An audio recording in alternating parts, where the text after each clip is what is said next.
Hi everybody, welcome back to the Our Smiling Faces podcast. This is the happiest you're going to see with tonight. There's not many smiling faces around this table. So we've had a couple of weeks off. Besty's had a month off. It's been lovely. Where did you go? Wales. My sister-in-law lives down there. Alright. So I went to stay with Neil Jar. So you went down for a full month? Nah, like 10 days. Alright, okay. Third of a month. Just couldn't be bothered to come and see you.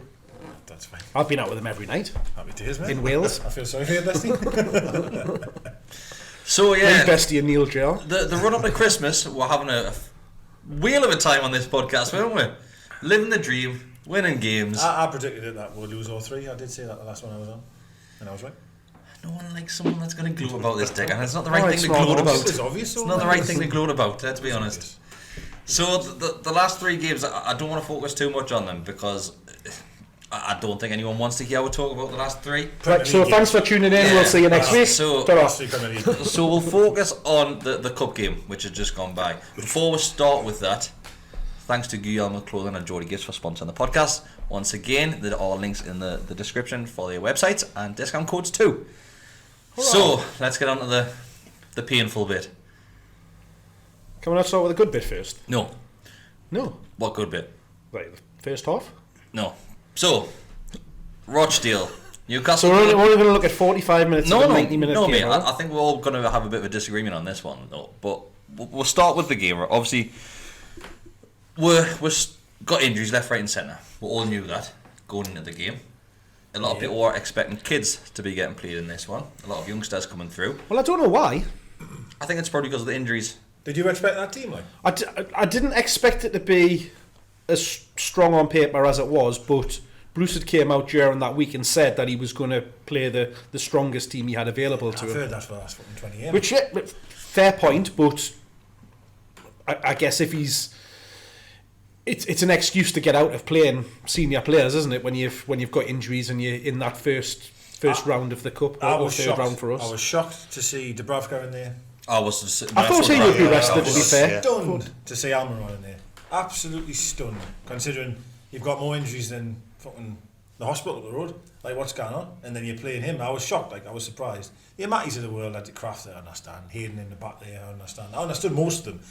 Personally, I was really pleased with the team. I thought it was a great.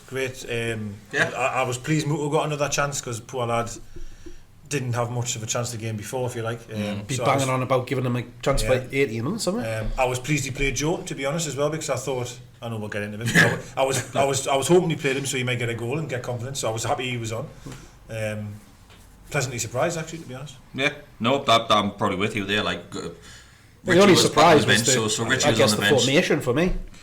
Richie was on the bench. Keith made a return to the bench, and you had a couple of young ones on there as well. You had a Sorensen on there, which was a strange one. A lot of people say why didn't we bring him on, but the reason why we didn't bring him on, apparently, if he made another appearance for it would have stopped him going to another club in January. He can only play for 2 clubs in the season. So would have stopped him going to another club. Why have him on the bench? Exactly. The experience of matchday squad, maybe, but it just seems such a strange. Yeah, seems pointless. You know what the whole thing with Sorensen is? Everybody has banged on about Sorensen all week.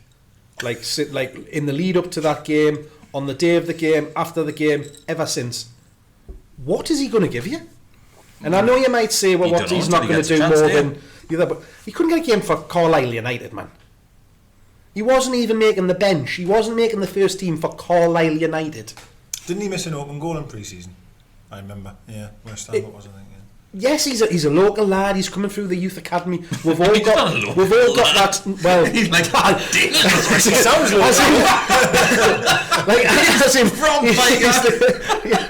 he's the one where it's coming through the academy and stuff like that. Like, he's been here since he's 13. That's classed as a local lad. One of the greatest things is the two photos of when he first joined with his long blonde hair, wearing a suit. The next one, shaved head, speaking like a Geordie. So it's this. Everybody is getting caught up in the romanticism of the fact that it's somebody that's come through the youth academy and stuff like that, and he's going to be the next Alan Shearer. When have we ever, bar probably Andy Carroll, you could say, brought a striker through into our team that's gone on and done anything? I can count on every single hand and foot that I've got the amount of strikers that we've brought through from an academy going back years and years and years. They've done nothing. done absolutely nothing. I was just waiting for So why? Michael Chopra kept a few bookmakers in. But he's like, no, I'm not even going to get You've started. gone already, yeah, on mate. him. You didn't even make the pitch. You've gone, yeah. Shola now. Nah, not really. No, Him and Sammy. I'm just winding you up, man. No, I agree with you. I just think as well, the poor lad would just get battered. He'd just get battered. Like, he'd be on for 20 minutes and they'd say shite and they'd be hell on. And just I think there's I agree with Mark to a certain degree. There's a desperation to see young lads, and it's been the same since I was a kid. People want young players coming through, and I think there's a little bit of that with Longstaffs. People expecting too much, and it hasn't gone Sean's way this season, and he's getting a bit of backlash off that. Because I think people are really, really keen to see a young GEORDIE or North Eastern or Danish. He's been here 7 years. He's definitely a GEORDIE. There's people been here 6 months in the GEORDIEs. Well, the metro extension to Copenhagen. It'll still be closer to bloody wherever he lives than my house. No, I get it though. I get it. I think it's been a number like, because go back to Armstrong, to Campbell. You can go back years and years and years before that. Go back to Chopra Harris Fukic, a local lad. Like I say, you go back Matt Appleby in the 90s, Paul Brayson, like the young. Well, I'll not have a word said against the Appleby brothers. I'm the same that well thought of young players. I just didn't make it. It's a massive step. Yeah. I remember I went to watch him play. I think he played Macclesfield in the youth team cup last season, and like he was playing, and he didn't stand out to me. One game's not. I'm not Steve Nixon, like I'm not Super Scout or Graham Carr like that. Like, but like some people would say that was a good thing. Well, I maybe used the wrong Alan Carr. I'm more like him. That's else, like, but I didn't stand out. And you think, well, there's a reason again. Like he hasn't been playing for Carlisle, and was he at Blackpool as well for a bit and didn't? I think he did go last season. I think he was there. Right? And there's a reason. It's not just us looking at. He's brilliant. He's a young lad in the youth team who's scoring goals. He's definitely going to. It's such a big. I think it's just a huge step. Do you think it's a bit of a desperation from? I think it's obviously you're looking at it and you think, right, what have we got up front at the minute? There's nothing there. There's no other option for you to bring on. We had nothing on the bench.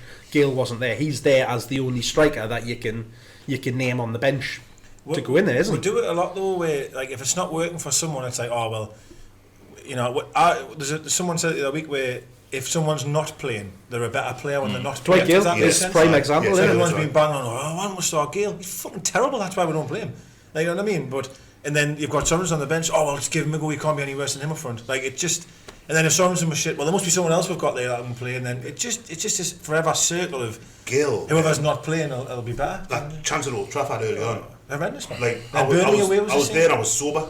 And I thought he cannot have missed that by as much. My eyes are playing tricks and it's a fucking horrible shot. A lot of people thought the keeper had saved it, but that's just a horrendous shot. I did to start with. I saw you give a goal kick and I thought, oh, VAR. No, it's a goal kick. Everything about that was horrendous, that shot, man. It's as bad as it gets. The keeper's standing there with his legs open as well.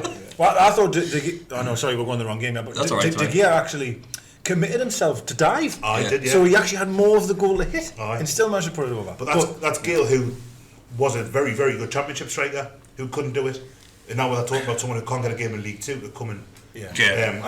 True. You got a point there. Maybe it's a caveat that Rochdale aren't a Premier League team, but I mean they drew the Premier League team. I would say a little bit is you've got him on the bench. If there's ever a time for him to come on or play, it probably is against League 1 opposition in the Cup. Yeah. Do you know what I mean? If there's going to be, I think I understand what you're saying. In normal circumstances, if we and it's stupid to say it, like because there was almost a desperation for a win, just to kind of take people off the players' backs, off Bruce's back for some reason, just because of the run of games that we've had. We've only lost 3 games. There's been a massive overreaction. Well, I said it's like 3, and I didn't see what the fucking problem. Well, I know what the problem is. We've lost 3 games, but that was expecting to lose them 3 games, and it is what it is. Like I don't know. I might just be maybe I get wrong a lot for what's the word? As if I've accepted how bad we are. If that makes sense. All right, but I don't understand how people have said to me. But we are that bad. I know that, and people will go. That's what I don't understand either. We are going to go on. Loads of people have told us, well, we're going to go on this run where we don't win a game for 10 games. So then, when we don't win a game for 10 games, there's absolute hell on. What are you so annoyed about? You've just fucking told us. You've just told us it was going to happen. So why are you so irate that? God, I haven't won in 7 games. Well, you've fucking been banging on about it for fucking 7 weeks. Sorry, Rochdale. Apologise. Sorry.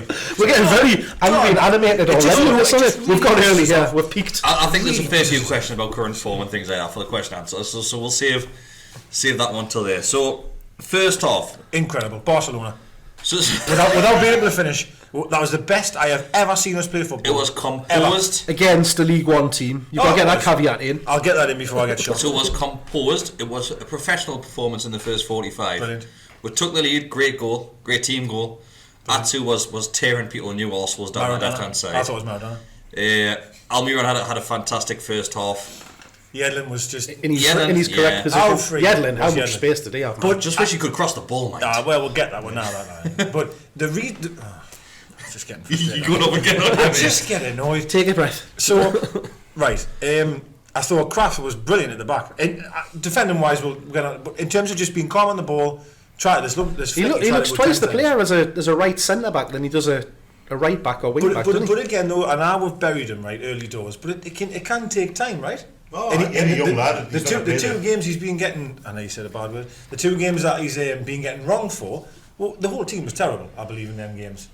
Norwich away was a shocker from everyone, and he was bad enough. Don't get us wrong. I think he's been terrible every game he's played until that one. No, I disagree there. Then anyway, Matty's link up. I thought Matty was brilliant. The first half. He had a great first half. He was excellent. But the link up between him and Yedlin was class. But the reason why Yedlin was getting so much room was Muto. Muto's movement up front was incredible. So it's been 100%. Absolutely brilliant. He was the left back for them didn't have a clue to go for Yedlin or go to Muto because of his movement. Now I'm not saying Muto got the ball all the time and was doing wonders with the ball, no, but his movement was incredible that first half. Hence Yedlin. I think that's what we've always said on this podcast, especially of how impressed we are of Muto and how he can find those spaces and take defenders away. Similar to what Almiron does, really, find those spaces. And like his work rate and his runs and stuff like that, he gets into awkward positions. He goes between defenders, so that they don't in places that they don't like to be taken. Christ, I'm bulling him up here. All I mean is that I'm not to criticise Joe yet, but in terms of movement, he will run in between the defenders, in the channels and stuff. He's busy. He's got a decent touch on him. He put a lovely ball over for one of Joe Linton's when he's spanning shot. Lovely crossover. The kid's pretty good, I think. Like he's all right. He hasn't had a run, has he? No. He's played 2 games back to back. But when he did, he got last season. He had about 3-4 games in a row. He scored, didn't he? And he played very well. He looked brilliant. And as I say, we've banged on for a long time since he's came in about getting him in and how tidy he looked, about his movement, how he causes problems. We've been saying for the last few weeks when Gale's made the appearances off the bench, like why is it not Muto making those appearances? And I think. I honestly think that's just because Bruce knows Gale. He knows what he's capable of, given the right opportunity and. So do you think it's an easy choice for him? Yeah, I think Gale's someone that Bruce has tried to sign in the past. He said it himself, hasn't he? And that's fine. And if a manager likes a player, then you're hoping that Bruce has been so positive about him in press conferences. You would think Gale, be like, I'm going to try and impress the gaffer, not miss every one-on-one I get an opportunity at, but. It is what it is. Well, that's. But the first half, though, it's not an easy thing to do, though, is it? I've never seen us complete that many passes in a half in my life. Well, sorry, I keep saying I don't mean life. Of course, we were better than that, Keegan. I'm not trying to be funny here, but I mean recent memory in my honest mind here. I have never seen us, and I didn't care if it's League One or South Shields. I didn't care who it's against. I've never seen us look that calm on the ball. And sometimes taking a piss, to be honest with you, out of an opposition. I've never seen it. I've seen us play teams like that before and still defend like fuck and still struggle to string a pass together and moan. I saw them play Rochdale on Saturday and do that. Well, in the I get what in the grand scheme of things. Just look a few years back. Remember when we played Brighton in the cup and the tour were a new arsehole. Absolutely demolished from start to finish. Just look at this time last year. Exactly. And I know there were championship side. The Forest away game, man. Fucking hell. League Cup. We equalised in the 90th minute. We equalised. Rondon's first goal. We equalised in the 90th minute and lose the game 3-1. What's going on here? But very briefly a murder suspect after that match as well. Excuse me? Aye.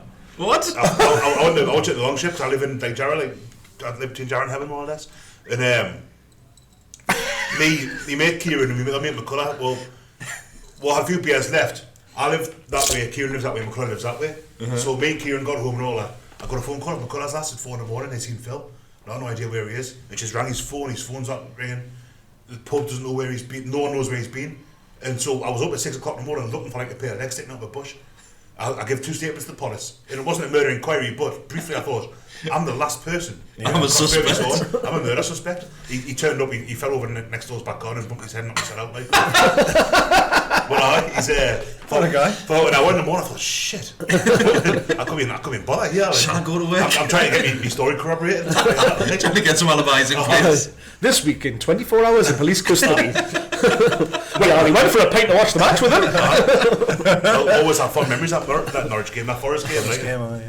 Amazing. But what I mean, sorry, but we have seen shit performances in the cup. Well, not just in the cup, but I mean in general. Yeah. Jesus, you know what I mean? Something that we used to as Newcastle fans. That Forest game, though, honestly stayed with me for a while because I couldn't believe that. I was furious after that like, game. how it was horrible. Not as much as it stayed with him.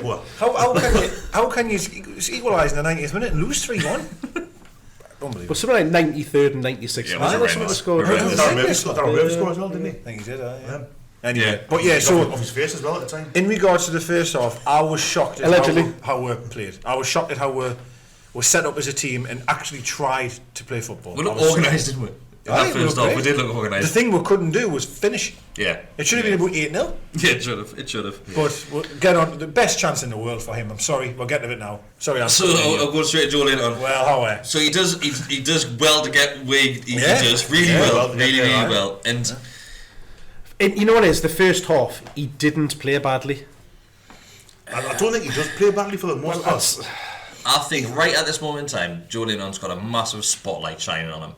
So every time he doesn't do something perfectly, there's going to be heavy criticism of him. But it comes off the back of that thing against Leicester, where he's had 4.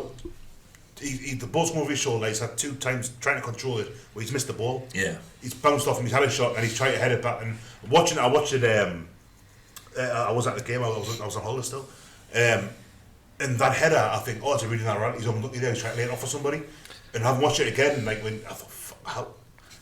But the thing is, I think that's what he was doing, and I think it's probably confidence thing as well. Is that if he's full of confidence, even from that tight angle, he probably thinks I can get this in and puts his head through it. Yeah.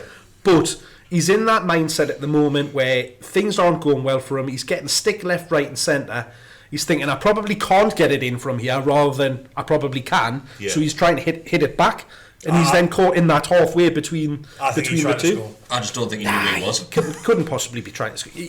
He's going that way. I think he overruns it. I think he just overruns the ball. He does. The ball's behind him. He's coming back over. But I think either way, he needs to be doing better there. Yeah. Has to. But that one, going back, because I suppose I thought about Rochdale, like that, it reminded us of the one he scored against Tottenham, similar position on his left foot. Just playing it, like opening his body up and playing it across it, and he did brilliantly to get in that position, and you can see he's just trying to bend it around into the corner of the goal.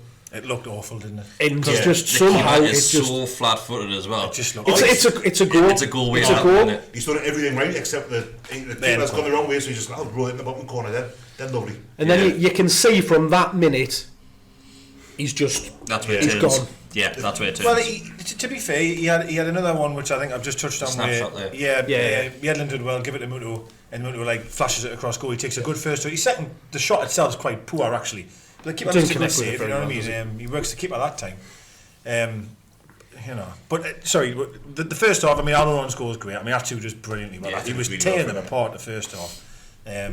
Does really well. Almiron takes it great. Takes one touch and just... That was a goal I was waiting for him to score as well. Like one like that with a bit of willy behind it as well. A couple of things, since we've moved Almiron back into the 10 role, or certainly more central, he's got 2 goals from it. Because if he was playing out wide, he wouldn't have been in that position. And the goal he scored. And he's playing on I nearly said again the right side, but it's the right side for him. The left side. It seems like he's had a bit of a free roll, hasn't he? So he's all over the shop. He's still doing incredible work backwards. We've seen it where St Maximum was playing as well, where we saw Almiron and St Maximum end up in the same position on the pitch. And I think we saw it again against Rochdale there, where Mutu and him was similar positions again. I think it's because Almiron's just got a free rein there. Yeah. Well, why not? Yeah. Why not? Personally, I think he's. Well, I'm hoping when Singh comes back, we'll change a few things, which we'll get into. But having Almiron playing there, I think it's better than having stuck out wide. Personally, in my opinion, and I think he's been saying for weeks and weeks. Someone get them closer into the middle. Yeah. And it'll help Joe as well, is getting players in and around him. The thing with the formation, the way we played, Yedlin's performance is exactly what you need from that area. If you've got your right wing back. You have to do what Yedlin's doing in terms of giving you the width. So yeah, first half for me, apart from finishing, was a perfect performance. To be honest, in terms of my opinion. Yeah, it's probably the most composed we've seen from the team since for a while now, without any doubt. Yeah. But then comes the second. But the half. naysayers out there will say it's because we're playing a League One team. Then comes the second half. I think there's a caveat. Like, I mean, I think there's a little bit of credence to that. To be honest with you, and when they brought off. I think was it the left back that brought off that? They changed at half time, don't they? They brought a young lad on, and that made a huge difference at the game. Well, they changed the right back and brought on a young player. They took the one that who was playing left midfield for them. I think it was called Bar or something like that. Bat. Who they were all talking him up massively before the game and saying he was the best thing since sliced bread. 16-year-old and all this. He did nothing, and I think that was part of the reason. So Matheson comes on the 30th minute. They pick an injury up. Matheson comes on, skid the long hair. That scored against Man U. He scored against Man United. Yeah. He scored didn't he? Then half-time sub is where that lad comes off and the goal scorer Will Brown comes on. Yeah. And later on there's another. Well, they double up on Atsu, don't they? And you notice then every time Atsu got the ball, he had two to beat, and it never happened again, really. Yeah. So that's good management from their side. They've realised Atsu's absolutely taking the piss out of them, so they've sorted him out. That's what changed the game massively for them down their right hand side. Yeah, I've got other thoughts, but sorry, someone else go. No, carry on, mate. If you got different thoughts. Well, I thought the game really changed when Mutu went off, because I thought when he brung Key on, my God, I knew as soon as Key come on, I was like, fucking hell. Every time he got the ball, just shot. He's just he's a passenger half the time. The guy's a passenger, and all the things I've talked about in the first half with Mutu's movement and everything like that.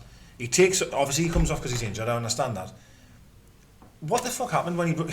I mean, he broke. It's totally different player, isn't it? That was the main thing. Is you're taking a striker off and bringing off a holding midfielder. His subs were shocking. His subs were absolutely shocking. I'm sorry, they were terrible. It was a strange. But again, you haven't got that many options. Well, you had a from few the bench. You could have brought Richie on and stuck him up in his old position of playing him out on the right hand side. Well, we'll get to Richie then, right? What the hell happened when he come on? We had two left wingers. All of a sudden had Richie and Atsu on the same side. Richie went to his left wing back, didn't he? And then we still had Atsu on the field. Everything got totally lopsided in that game then, it just went to shit. We didn't have a clue what was going on. You could see Sean looking at the side going, who else is in centre midfield with me now? Because originally we had Matty himself and then we had Elmer running there. Well, Key was in there with him, wasn't he? Well, probably, maybe. So our two subs come quite quick from each other. Obviously, Mutu goes off and Almiron go off. Both of them picking up injuries. They picked injuries up very similar times, got a little kick, didn't he? Just before he went off. Mutu goes down holding his hip. Is it his hip? Yeah, it was like no, it was Almiron. So Almiron got fouled and he landed on his hip. And Mutu goes off with his hip. He was. Because he was sat on the deck for ages holding his hip. Then afterwards he was walking around still holding it. Yeah. Then Almiron goes up with his groin. Apparently. Yeah. But when he got fouled, he fell over and he was rubbing and holding his hip when he got off. Say it's a groin though. It's a groin now, they reckon. That's what the whole thing is. Yeah. Those two going off, probably the two, well, other than that two, probably the two most effective players in that game. Yeah. Huge shift in things, but I think the shift probably came before those went off, if I'm being honest. Well, it came from the changes that they made. They went and it's what was talked about at half time as well by all the pundits and stuff like that. Is they were talking about they needed to go much more direct, stop the threat that we had down the wings, and that's exactly what they did. Yeah, but it's a game of football. I understand they're a League One opposition, but every team, especially at home, is going to have a spell where I knew at half time them cannot possibly play any worse than that. They would. We all want to dominate the game come out and try and. So they're going to have a spell of 5-10 minutes where they're gonna be on. If we weather that storm, we'll then control the game. We could not control the game at any part in that second half. We couldn't. Bruce, to be fair to Bruce, one thing he was trying to tell them, just calm down, knock the ball around again. We just couldn't do it. The long staffs were nowhere near good a second half. Yedlin didn't get involved at all on the right hand side. Atsu couldn't get past a man. Everything just seemed to go wrong. And it was because for me. Was their game plan changed a lot more and they were pressing, not letting us sit and have time on the ball and that kind of thing, which is why we looked so good in the first half, because we had time just to play our game. And we couldn't handle a 40-year-old. Like that. Couldn't handle a 40-year-old. Forget the goal, couldn't handle. Fernandez couldn't do anything with him. They should have scored before that anyway. Pretty much the goal that was scored. Wasn't it? We just couldn't. I hate to say it, we couldn't live with him. Absolute great touch because he just takes that round. Is it Fernandez? He just takes it round. Yeah. Great touch and he misses. It just goes. Does it go Why wide? not straight to Dubravka? Dubravka gets it on his right foot. Yeah, right. Did you see the one when Dubravka when they had it was a poor shot and he fumbles it? Yeah. And then two ways to come in. Fucking hell, you know what I mean? That was a warning for it, you know. But again, Dubravka's making a mistake every game at the minute. He's making some unbelievable saves. You know, he's making some amazing saves. Mate. There's just as long as a mistake doesn't cost with the game, he can make as many as he wants. So where do you think it went wrong? I personally just feel when Muto went off the field, Joe Linton got worse and worse and worse. It's a thankless task. It gets to the point where he's by himself up front again, isn't he? He is isolated badly at times. I think it's been a thing right throughout the season. But the times on Saturday, I've sent to put a tweet out about it. Joe Linton, someone who I've kind of been quite patient with. I think he'll come good. And he's not. You can see he's not a run down a Shearer, a drop. You know, he's not like a man who's a batter and ram type of goal getter. But there's some of the stuff that happened in the second half. I thought, fucking, this is like appalling. There was one where he tries to head it out just to a winger who just isn't there, and it goes out for a throw, and then it really feebly rolls over the line. Yeah. And it's like, he had all the time in the world. There's no pressure. There's no the passes that he could have made. There's probably loads on it, and he just did that. You think, oh mate, why you? Yeah, I think it's things like this that just make situations just look so much worse. I will come on to something else about him but one thing, we had a corner, I think, or Richie, someone whipped it in. Fernandez, I'm sure it was, did amazing at the back post. Heads a back over. And he's just standing there, and he won't go. Two of them weren't there waiting for it to. Didn't react. And it just bounced him, and even Fernandez sort of pointed, going, "What are you doing?" I've literally put that in the 6-yard box for you.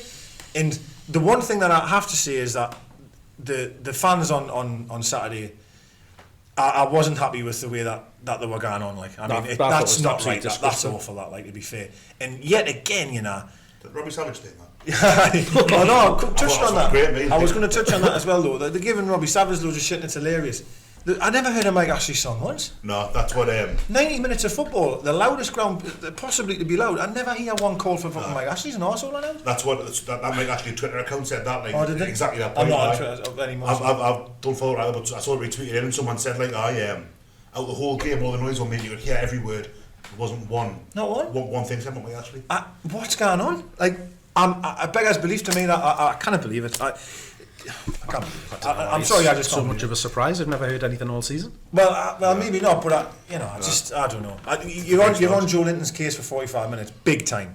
I don't think Ashley's ever had it that bad as what Joe Linton has. And that's not right. Let's be honest, right? Let's be clear though. Singing Mike Ashley songs isn't going to help the situation either, is it? No, I get what you're saying. It's but it's surprising when Bruce gets all the shit, Joe Linton gets all the shit. Yeah. It's one fucking man's fault, really. Sorry, I'm losing it. The buck's up to him, isn't it? But he's not there, is he, on the pitch?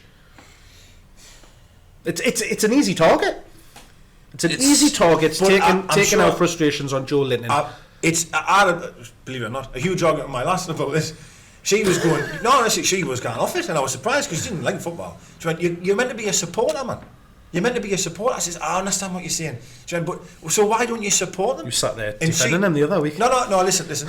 and I says, she came to one of the games that was last season. From his memory. And she says, why is it when you score, she was there, she went, why is everyone so quiet when you score a goal down? Surely now you're meant to sing. I went, well, we're just doing it. But anyway, what did she say about? I said, this is common sense stuff. But when you're at a match, though, it's difficult, isn't it? When you see someone miss a one-on-one, head out one out to play, what do you do? Well, amazing that. He's doing great. He's doing well. It's hard, isn't it? You obviously go fucking hell. Say when the referee's been having a shocker. That's what I say. When the ref's having a shocker, what else can you do? We go, you are an absolute dickhead. What can you do? Oh, he's doing really. He's trying. He's doing his best. It's hard, isn't it? It's all right. It's all right to do that and have that reaction, but then to have what to me seems like a vendetta against and singling out one person is massively wrong. Do you think that, because I'm getting to the stage now where I think it is, and I didn't at first, but do you think that the vendetta is so aggressive against him, not just for his form or out of goals, but because everyone knows the story that Rafa didn't want to buy him? Yeah, hands down. But the thing is it's not that Rafa didn't want to buy him. Well, Rafa didn't want to spend 40 million on him.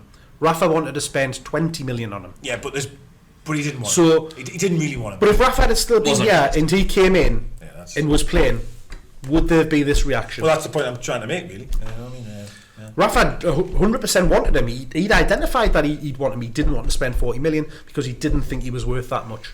Is the £40 million a thing? You think he'd get the abuse he was getting had he cost 20 million or 15 million? Hosselu 5 million. But this is, and then you get the same people that are banging on about how bad Joe Linton is. Get Hosselu back. Hosselu would be better. Last year they were doing exactly the same thing to Hosselu. You hounded Hosselu out of the club, who cost $4.5 million and was a 29-year-old man.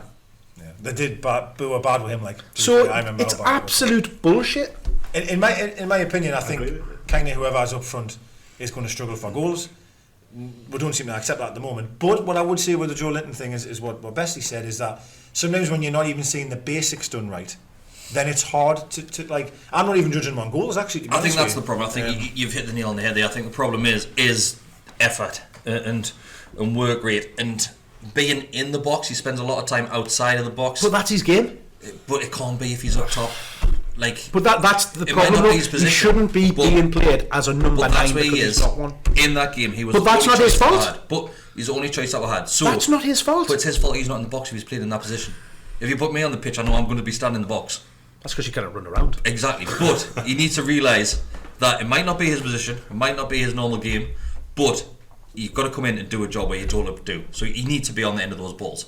Has to be. He does. The game at Old Trafford, the first half, and I forget what the game before that was. I thought Palace. I thought he was superb. Superb, maybe pushing it a bit, but he looked like the kind of player that you want him to be. We looked like we turned a corner, didn't we? Yeah, a handful of games. And he was playing out on the left hand side of the three, which is where he's generally played. Well, at Burnley away, he played his position, and he was terrible. But the whole team were. But he was bad. Palace at home, that's probably the best I've seen him. I thought he was excellent against Palace. I really did, and I think I put that on Twitter and got hounded for it, but I thought he was great. And Man United at home, the first half, sorry, we apologise. Brilliant, absolutely brilliant. He played Gale in for his opportunity that we've talked about. Really good, and it looked like, as Kris said, we turned the corner. It's tough at the minute, like, on him. And I think I didn't like the reaction from the fans, because it wasn't just being annoyed at that one opportunity. It was no matter what. It was like, it almost just seemed the whole atmosphere was based on his performance, if that makes sense, and that was awful. And God knows what he must have felt. He could be going into a challenge where he's got a 20% chance of winning it. If he didn't win it, he'd still be getting slated. Yeah, it was constantly. And that's the thing, is he can't do anything right. And then he lost the ball for the goal. He did, but it was 80. No, just hear us out. Hear us out. He's still 80 yards away from the goal. But then Carroll did exactly the same thing. I'll give you that. Carroll did exactly the same thing the week before, but no one's blamed Carroll for that. It's Ari. He did it on halfway line, did he? It's Everton. But it's alright because it's Andy Carroll. But the Joe Linton episode seems to be highlighted a lot. So it's a bit unfair. It's something that Newcastle have had. You mentioned Hosselu last season, the season before had it. Sorry, but James Perch had it. Mike Williamson had it. There's always a player that the crowd just don't take them. Yeah. I mean, Perch in the end kind of did a little bit. Yeah. To be fair, it's quite often though. It's with strikers, because everybody just looks back and says we should have Alan Shearer. We haven't had Alan Shearer for 15 years or something now. And the rest. Well, having said that, they love Rondon, and Rondon scored 9, 10. I don't know what it was exactly, but it wasn't far more than double figures. What people forget is Rondon was shite the first. I'm with 3 months that he was here. Yeah, I understand, but he was a good player. He was good. I'm not trying. The difference is that Yoshlu scored 6. You see, he showed more effort than, and I think that's what maybe is getting him more criticism, is that there doesn't seem that there's a huge amount of effort to try and do something. But I think the poor lad is just so demoralised by his own performances on the pitch, because I don't know who you are. If you know you're not performing to your best of your ability, you're disappointed in yourself, and that's going to affect you. That's going to be tenfold for a professional that's out there doing it. So you need people to have your back, to give you support and your encouragement. There's none of that happening. Well, plus he doesn't know the language. He's in a new league, new country, young lad. He'd be fucking hating his life at the minute. Let's be fair, right? He'd be hating it. We've said we've had people turning on Almiron up until 2-3 weeks ago, saying how shit he's been because he hadn't scored, he hadn't assisted. I think most of them were Sunderland fans actually, but being honest, there was a big amount of Newcastle. Would you say the same as Joe's been? No idea. But that's what I'm saying. But. And I think they've given him more time because everybody gets excited by it. Edge of the seat stuff. It takes away the negative side of things because you're seeing a bit more positive. Yeah. You're not getting that reaction at the minute because he's not getting chances. When he is getting chances, he's not taking them. That's it. Yeah. Unfortunately, yeah. But it was. There's nothing else you can really put on. Yes, we're not justifying his performance. It was a bad game. We can't sugarcoat that. It was a bad half. Well, I don't know. He missed a sit on the first half. But if he's not going into that game with the amount of weight that he's got on his shoulders, he'll score that goal. Yeah, I get what you're saying, but if that's the case, he'll never score. So then you just say, and I think that is a massive. But then you can't just sit there for the whole season and go, but if you had scored last week, you would have scored that one. Something needs to happen. That's it. There's got to be a point. I mean, I remember talking on here 6 weeks ago or something, saying pretty much this conversation, saying that, like, how long do you give him? I think maybe in the question and answer bit. How long do you give him before you look at? That was before Carroll was playing 90 minutes, or playing Carroll or Gale, and like, at what point do you see it? Because I'd love to see him do well. And I kind of advocate kind of being patient with him and stuff. They say he's a foreign lad. It'd be fucking freezing cold for a kick off. You know what I mean? Stuff like that. Culturally, Newcastle's will be completely different to where he's been in the past. So he's got all these things. Doesn't speak a word of the Queen's. Apparently. And it's a hard division. He's up against like Harry Maguire. He's my size. He's got a massive head and all that. Like, he's up against playing against Rochdale. I remember Shearer playing against Grimsby. So you got Justin Whittle, and that's like I mean, I'm not going to say Rochdale, but Justin Whittle's a fucking shit kicker. Yeah. You know what I mean? And lower league, I mean, we noticed in the Championship how much more physical it is, how much your strikers get kind of bullied and all that. And he wouldn't have had that before to that extent. So, like I say, I'm a big advocate of kind of, all right, give him more time, but by the same token, is there an argument for resting him and bringing him in? Well, that's the thing. The decision needs to be taken out of his control. Yeah. That decision rests with one man, which is Steve Bruce. It's not his fault. It's not his fault we're in the position we are. It's not his fault where he's basically with threat at scoring goals, and that weight falls on his shoulders at the moment. Yeah. And it's just making the situation worse. It's up to the management, if the feel needs be, to take him out of that situation. But then the management look and say, who else am I going to put there? I've been left with this. I think it's a bit like John Zal Thomason. Where he's come in, he's not an out striker, but Thomason had to replace Sheeran Ferdinand. And he's coming in after, I mean, Rondon's not Sheeran Ferdinand. Yeah, as well. So Luke de Jong, Sam de Jong, same situations. You know, you go back, Andreas Andersen. I think it's a tough one for Bruce, because to show that you believe in a player, he's playing him again. He's trying to play him and go, I understand why he kept him out in the team on Saturday, because that you think that's the opportunity. You're playing against a team that on paper should be easier to beat. That's going to give you the boost of confidence. Yeah. But when he missed that chance in the first half, and then things weren't going back for him, once things started changing in the second half and they came more into it, he should have made a decision. Straight away, as soon as he started getting some grief, he should have said, this isn't going to be his day, and take him off. So I hold Bruce accountable for that. I dread it when he gets subbed off. I hate it when he gets subbed off. But that's why I think he needed to do it much earlier in the game, because the longer it went on, he then couldn't do it because for that exact reason. There's no one who did. Why he 1-0 up? Who are you going to bring on? There's only a striker with Sorensen who didn't want anywhere near. You just bring a mid. You can stick Atsu through the middle or Almiron through the middle or something like that, just to fill the position. How Spain take him out of the. Can you imagine the Twitter blow of Atsu had went up front? Can you imagine it? Wow. But he would have the pace to get through. I understand what you're saying. You need it, like, if you're going to put him in that position, you need to then have. And even Bruce's comments have came out around saying, well, he just needs to keep on doing what he's doing. He doesn't. That's the last thing he needs to keep on doing. What can Bruce say in a fucking hour? What can Bruce say on telly? What can he really say? All he can say is just keep doing what he's doing, work hard, and it'll come. You can't go, the guy's shite. No, well, what he should be doing is he's not going to. He should be talking about what he can do for him. He's his coach. If you've got a poor performer at work, are you just going to tell him just keep doing what you're doing? I'm not going to go on fucking camera and tell him how I'm going to coach him. No, but what you do you think Rafa did that? Like, no manager ever goes in the time, well, I'm going to sit with them on Monday. No, but the one we'll say is we'll work together to get through this. That's just PR bullshit and get on to the next question. That's all that is. It's just saying keep doing what he's doing, work hard, it'll come. Behind closed doors, he's probably saying, right, listen, another thing that what can we do to help you? Of course he is. But why not say that in public? Because that's going to give him a massive boost as well. Maybe Joe doesn't want it. Maybe it's a case where maybe Bruce feels that's the right thing to do. It's how you like look after your players. And like, I've long said you can see the kid needs a cuddle. I've long said it with Mourinho is one of the things he does. He does all this thing in press conferences and post-match interviews, and it deflects from the team completely. And he says what I think Rafa did this loads. Says what he thinks the players needed to hear. Yeah. And I think that you've got to do that. I've never seen the benefit. I remember Mike Ashley was in trouble with the FA. Like Mike Ashley, fucking hell, she was. Alec Ferguson was in trouble with the FA for not doing the post-match interviews for years. He would he used to send Brian Kidder or Rennie Muhlenstein or something like that. And it was like, there's no Phil value. What's his face, wasn't it? Absolutely no value in a post-match interview. If it's a player, players get abused for not being articulate and not being very erudite and stuff. They've been running around like fuck for an hour and a half prior to that. Interview people at the ground or run, say what's say get out of them. Like professional footballers have been running like 12, 13 club, whatever it is in the game. You're not going to get a good interview. So same thing with the manager. The manager's been up in the air. You've had Mark Hughes chuck his coat about. You've had fucking totally agree. Pep Guardiola giving advice to Liverpool. It's like they're up in the air. They're not going to be. It's the complete nonsense. And that's the thing with Bruce for there for me.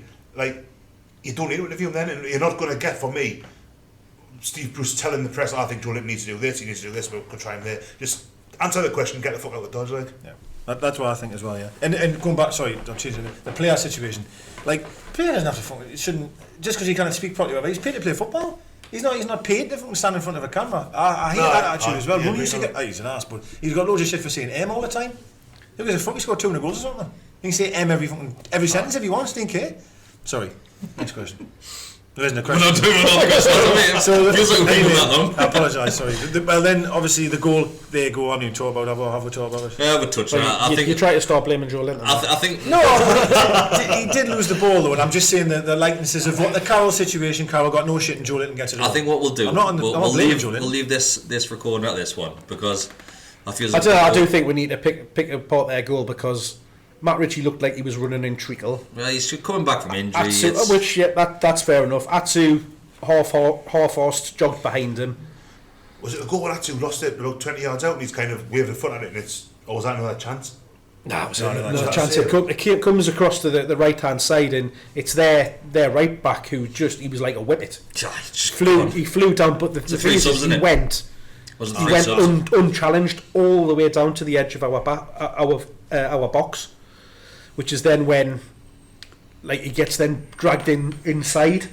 And he does well to get around, and then people are going on about 40-year-old striker scored. The 40-year-old striker scored because he was 40-year-old, because he was clever enough to hold his run back away, because everybody got drawn in towards the goal.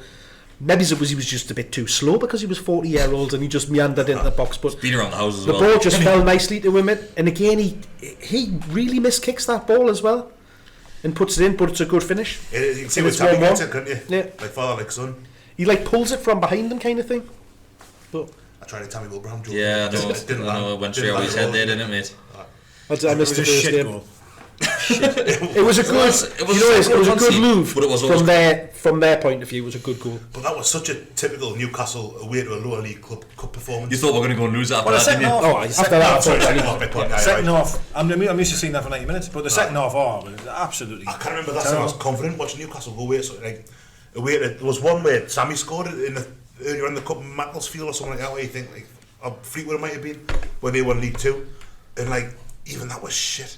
Yeah. It was turgid, it was just fucking horrible. And it seems to be smaller, closed grounds that do something. It's like I think it's because I had such a bad record at Highbury for a long time. Do you know what? Looking at grounds like that, I think, fuck, I gotta lose this. What is great if I don't mean to sing them out again, but if Joe Linton had have scored, or the many Muto had a good chance. Oh yeah, what did he mention? Muto straight at the keeper. Yeah, we had chances in that game. We could have been 4-0 up at half time. That's what I mean. And then all of a sudden you would have had I listened to another podcast. I'll not name it, but I listened to one, and then was it was just we had their opinion in regards to the years and years that we've been shit, and it's because of we're always shit and nobody ever wants to win in the cup. And I'm thinking, but realistically, we could have been 4-0 up at half time, and that's ifs and buts. But we could have been right. We could have been. And that was not like we weren't trying to win the game.